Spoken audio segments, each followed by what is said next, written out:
And good morning again and welcome. It's time for us to dish you our extra special for today. Extra special / Wellness Central. Now, today we mark a very significant day, World Mental Health Day 2025. And this year's theme is mental health at work. With growing awareness around mental health well-being or mental well-being, it's clear that workplaces play a huge role in our overall mental health. How can we create environments that prioritize mental wellness? How can employers support their teams in meaningful ways?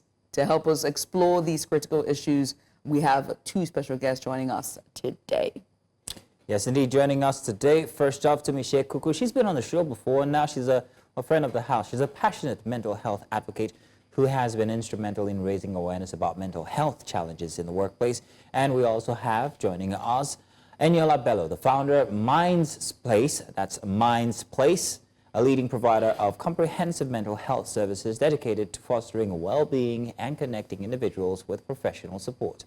You're welcome, ladies. Good to have you here. I'm going to go right straight into it so that we have plenty of time now. How exactly impactful, or what are the impacts of one's workplace on their mental health? Let me start with you, Eniola, and say it loud so that HR can hear. So first of all, I would say that having an open conversation within the workplace is quite important. And then building the policies, the system within the organization that fosters communication, that fosters collective support, ensuring that the support system within the workplace is safe for employees to speak out once they're having issues, once they're having challenges, and ensuring that the managers, from top down, are involved in conversations that have to do with mental health. Very interesting. And then I'm going to bring the generational divide or dynamics into it. I'm going to come to you, Tunmise. You and I are dinosaurs in this. I beg, Jack. Let's I want to make time slow down. But is there any chance he gets to show his age? Hey, okay. Or you want to show it? When it comes to mental health, it's a conversation that's mostly talked about now by a different generation, the one after ours. How does that show the difference with which we, or the difference in how we address these mental health challenges, going through the gradient of the generations? Okay, so I'm going to use myself as an example, and of course where you and I used to work, you know. And yes, it was not spoken about, but I could take my children to work. I could take my children to work. So my daughter will be beside me, and there's a creche that opened at 8, and then the nannies will come take the child, and it fed my value to be available to my children.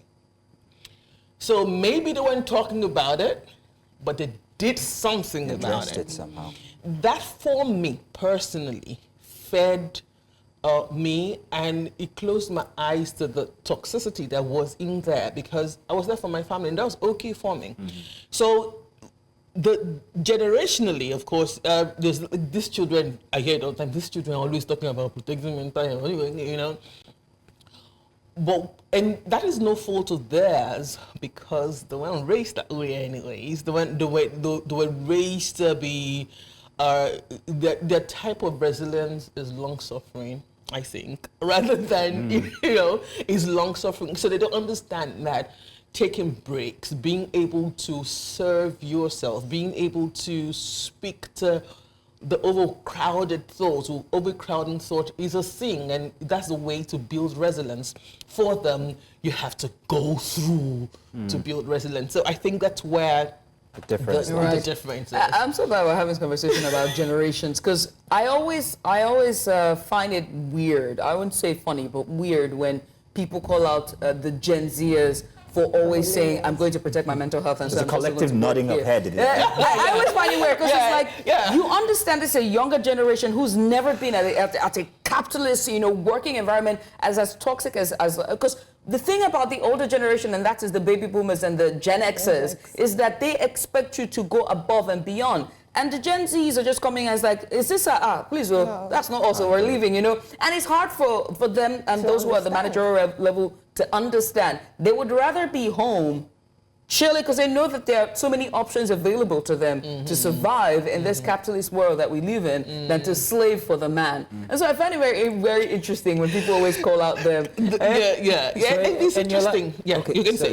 Eniola, so noting this now, how does this play when it comes from the employer to the employee?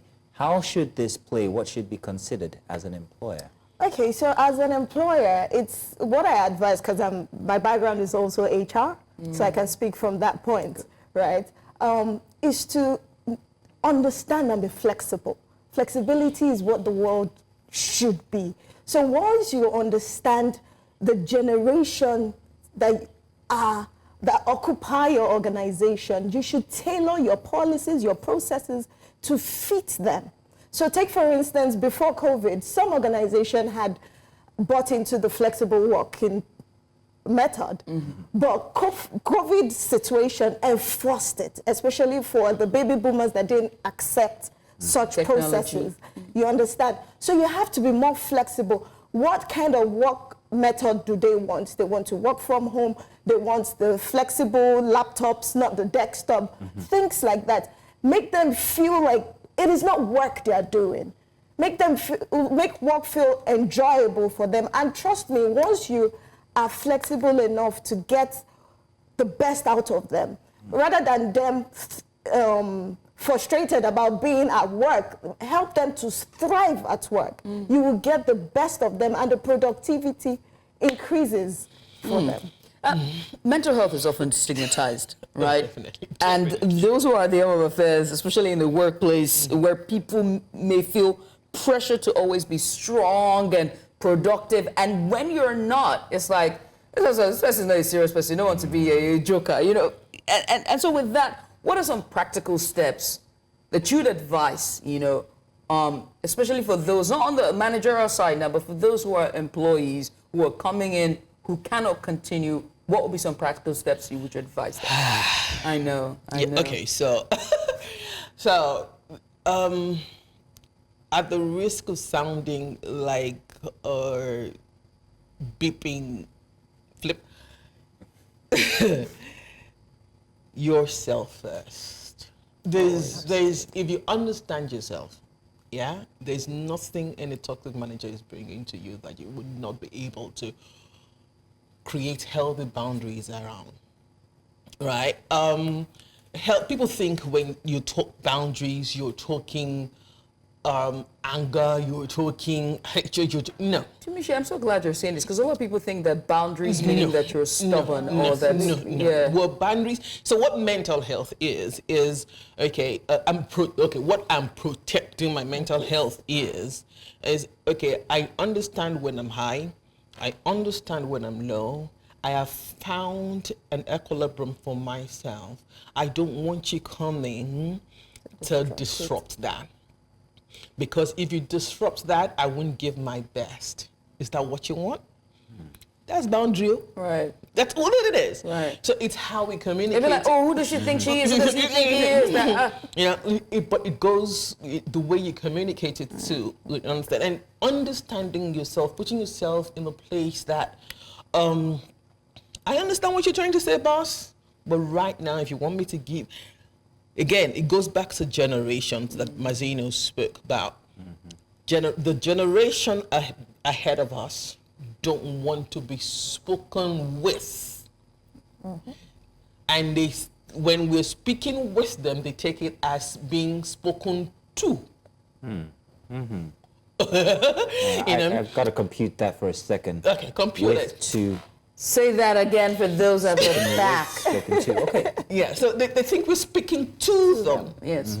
They think we're speaking to them. I have two I Gen think because Zs, and I know what not, it means. It's not to listen. expected for you to be vocal. Vocal. No. Exactly. So expected for you to be So it vocal. goes back to to take culture. Yeah. and So not it goes back to culture. So do we give them grace as employees? That, okay, this person doesn't understand. This person was brought up in another generation different to mine. And because I understand this person is not, I'm not going to take whatever he's doing to me personally. There you go. I think you just hit it out. Because I was going to ask Eniola here how Mindspace works with different companies to actually help with this language difference, because that's where I see it. And it Communication challenges really, yeah. It's more of education and awareness, so that's what we do. We try as much as possible to sensitize people, to sensitize organizations, to sensitize leadership, most especially because they are the decision makers. They are the enforcers of all these policies and everything that needs to help the employees to grow and thrive within the organization. So we always provide, so take for instance, we help them with the policies, the procedures that they need to put in place, like the health care. Do they have HMOs that provide EAP to the employees? And depending on the staff strength of the organization, do you need an occupational therapist in the workforce? So we help them tailor what exactly suits the kind of workplace they have. Do you advise that should be mandatory? Yes, it should. It should. It should. How does this help? Is it a case where if I'm feeling overwhelmed, I can simply walk into that office and express myself? Absolutely. So if you're feeling overwhelmed, you can walk into, take for instance, the therapist office, or if your superior is being overly demanding, that person could act as a mediator between the two of you. Because I was going to ask how that's going to now. affect my KPI, because this is my It wouldn't. So it's like superior. meeting halfway, the equilibrium. intermediator between the two. To say, okay, you know what? This is the target that I've been set by my superior. This is how long it will take. Where can we meet? How can we meet? Do I need to shed the workload with someone else? So it's just finding ways at which productivity can enhance within the workplace. Interesting. You didn't say what you want to say. Tunmise is going to get me into trouble. No, I don't worry. Mental health at work, that is the theme, right? Prioritizing mental health in the workplace. Do you see in the next 5 years a situation where the most strongest, or should I even say a government institution, for example, say a commission for environment for Lagos State or any state, do you see a situation, a scenario where mental health is prioritized so much so that an occupational therapist is hired? It's already happening, Yes, though. it's happening. Lagos State government actually has, at Adeyemi Bello, you can go to Adeyemi Bello or as a staff and go speak to mental health. Private institution. I know some private institutions that in their HMO, they have collaborated with some help people like Mindspace, and they are working. But here's the question. The greatest question we need to answer here is the employer. Does he understand, or is just doing because it is expected? It is expected to be done. Are we also fixing the employer? Because here's what is causing us sing is the employer is like, I did it, I gave it. Why can't you give it? It's generation difference, honestly. But here's the question. He is also dealing with the trauma that work had cost for Abusers him. create abusers. Yes, you understand. So he's not. But so let me tell you, employers, that you are doing the same thing that I did to you, and it worked does not mean you are better. I want to say something, and I want to say something to everybody who's a dinosaur in the industry. The reason why we think the next generation can't handle it is because we're actually dealing with the trauma. Yeah. And that just clicked right now. Yeah. Apologies to any subordinate I've ever had. I was somewhere yesterday, and I was at a radio station yesterday, and I asked them, so how is your shifts now? They said 4 hours, 6 hours. It's like, good, it's getting better. And she's like, yeah, that's true. I said, yeah, I used to do 8 hours. 8 hours. I would do 8 hours straight. I would do midnight shift pregnant. As a matter of fact, with my son, I finished the show, drove myself to the hospital, and had a child. Another one. It's not. No, I'm not strong. It's not healthy. No, it's not. It's not healthy. It's not. Because you are telling that person that they didn't have a space to be. And how would they give their best if they're not being? Tunmise, I'm so Yes. glad you're saying this because I have to come to you and ask you, right, Eniola, in your line of work, in seeing stories like this, I can't even share my own. Is it in line of work and just seeing this? What are the huge challenges in trying to talk to the employers to be able to create an environment that takes into cognizance the employee's mental health? What are those challenges that you face? Major challenge that comes forefront is finances. Ah. And what So will it's be the money, isn't it? return on investment? Because it's not tangible, is it? Exactly. So, and unfortunately, we don't have. It's not tangible, like you Yeah. said, and we don't There's no have scale to experts that measure. can make a proper business case to the employer. However, organizations like ours are able to. There are ways that you can test the pulse of employees to see what exactly is their well-being within the space. You can have maybe, sometimes what we advise them is to get external persons to come check the pulse, or even the HR can do like an anonymous surveys for the employees. However, some employees are scared to say the truth. They'll be like, Well, because So it then boils down to the employer themselves. So I've had a case where the employer had to come have like a town hall meeting and share his own story in order for people to come out.